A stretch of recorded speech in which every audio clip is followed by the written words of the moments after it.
दोस्तों नमस्कार। 2024 में भारतीय जनता पार्टी ने लोकसभा चुनाव में 400 पार का नारा दिया। 400 पार के नारे को देखते हुए उत्तर प्रदेश में भारतीय जनता पार्टी ने अपने एक लंबे संघर्ष को एक राजनीतिक एजेंडा बनाया। बीजेपी के नेताओं ने राम मंदिर के मुद्दे को भुनाने का जमकर प्रयास किया और उसी के आधार पर 400 पार सीटें जीतने का सपना भी देखा। लेकिन सपना उत्तर प्रदेश में ही चकनाचूर होता हुआ नजर आया। दूसरी पार्टी बनकर यहां पर बीजेपी रह गई, यानी कि जिस उत्तर प्रदेश में बीजेपी को क्लीन स्वीप की उम्मीद नजर आ रही थी, वहां पर समाजवादी पार्टी कांग्रेस पार्टी के गठबंधन ने उन्हें दूसरे पायदान पर लाकर खड़ा कर दिया। यानी कि समाजवादी पार्टी के सामने भारतीय जनता पार्टी लोकसभा चुनाव में सीटों के नतीजों के आधार पर बोनी साबित हुई। उत्तर प्रदेश भारतीय राजनीति का प्रमुख केंद्र रहा है। कहा जाता है कि दिल्ली का रास्ता लखनऊ से होकर गुजरता है। 2027 का विधानसभा चुनाव उत्तर प्रदेश में सर पर है।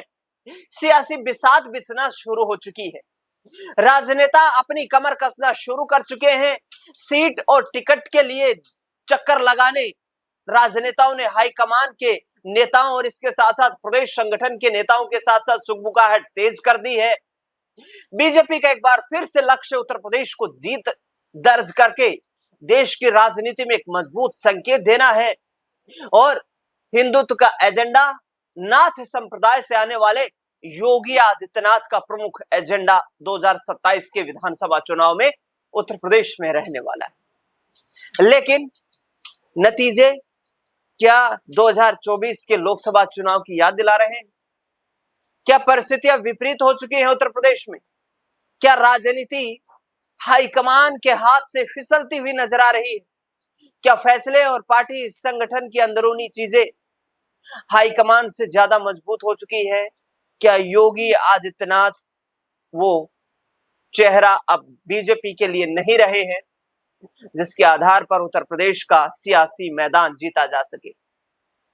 लोकसभा चुनाव के नतीजों के बाद डेंट लगने का प्रमुख कारण यह माना गया कि योगी आदित्यनाथ ने हाईकमान को जिन नामों की सूची थमाई थी, यानी कि जिन नामों को सूचीबद्ध योगी आदित्यनाथ ने टिकट के लिए किया था, उसमें से अधिकतर नाम काटे गए। यानी कि योगी आदित्यनाथ की पसंद के अधिकतर चेहरों को लोकसभा चुनाव में प्रत्याशी बीजेपी की टिकट से नहीं बनाया गया। खैर छोड़िए, वो पीछे की बात है। एनडीए की सरकार है, तीसरी बार बीजेपी नेतृत्व कर रही है।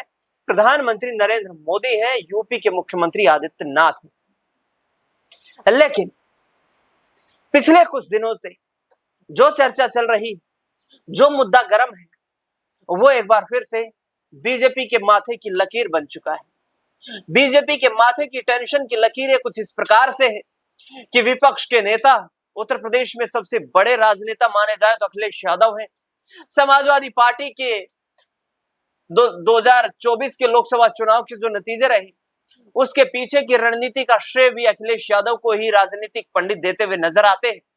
और कहा जा रहा है कि अखिलेश यादव ने जो पीडीए का एक नया एक्सपेरिमेंट उत्तर प्रदेश में किया, वो पीडीए ही अखिलेश यादव की जीत की वो एक जादुई झड़ी बन गई, जिसको घुमाते ही पल भर में नतीजे पलट गए। यानी कि उत्तर प्रदेश में जिस बीजेपी को यह उम्मीद थी कि हम सबसे बड़ी पार्टी बनकर उभरेंगे, उस बीजेपी को उत्तर प्रदेश में लोकसभा चुनाव के नतीजों में अखिलेश यादव ने दूसरे पायदान पर लाकर खड़ा कर दिया। लेकिन अब जो आरोप लगा रहे अखिलेश यादव, वो बेहद गंभीर आरोप है।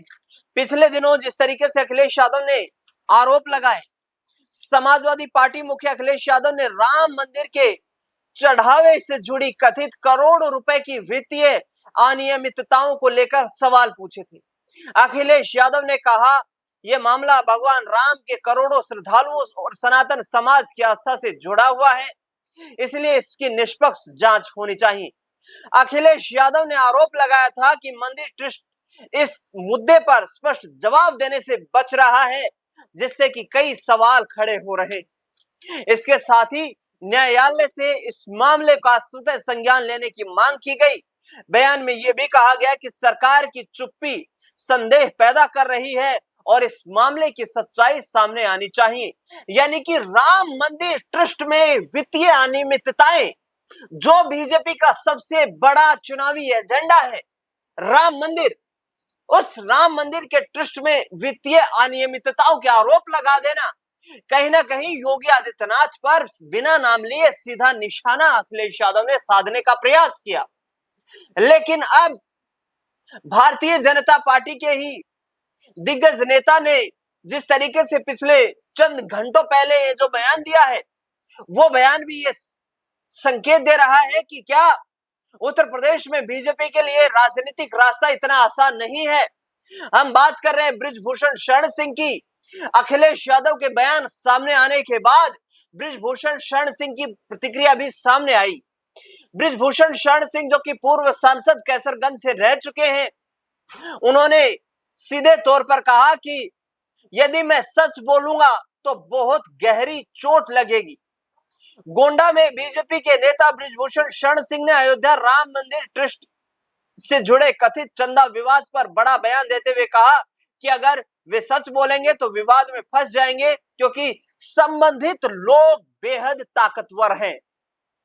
आगे उन्होंने कहा कि अगर सच बोलूंगा तो चोट बहुत गहरी लगेगी, मैं विवाद में फंस जाऊंगा, लोग बहुत ताकतवर हैं, इसलिए मैं डर के मारे सच नहीं बोल पा रहा हूं।